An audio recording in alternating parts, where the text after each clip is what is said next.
Welcome to our channel. Today we how to connect Track1099 to automate contractor payment exports. Easy tutorial step by step clearly. Begin by logging into your Track1099 account. Once you are logged in, navigate to the dashboard. Look for the Integrations tab on the left-hand menu and click on it. In the Integrations section, find the option for Contractor Payment Exports. Click on the Contractor Payment Export option to open the settings. You will see options for connecting various accounting software. Select the software you currently use for payments. Follow the prompts to authenticate and link your accounting software account. Next, customize the export settings according to your preferences. This may include choosing payment categories and specifying export formats. Once you've configured the settings, save your changes. Go back to the dashboard to ensure everything is set up correctly. Now, go to your contractor list in Track1099.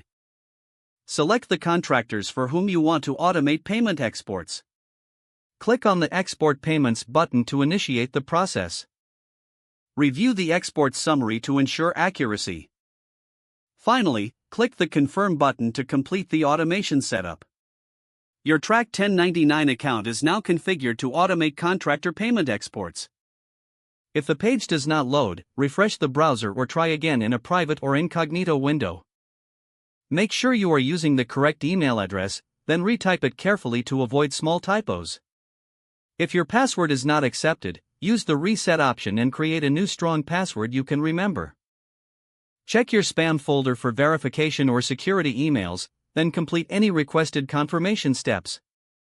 Enable two-factor authentication if available to improve account security and reduce unauthorized access risk.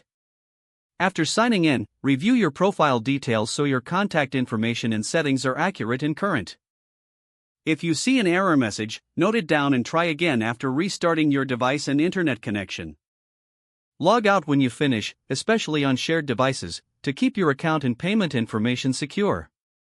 If the page does not load, refresh the browser or try again in a private or incognito window. Make sure you are using the correct email address, then retype it carefully to avoid small typos. Don't forget to like this video and subscribe to our channel for more step-by-step tech guides.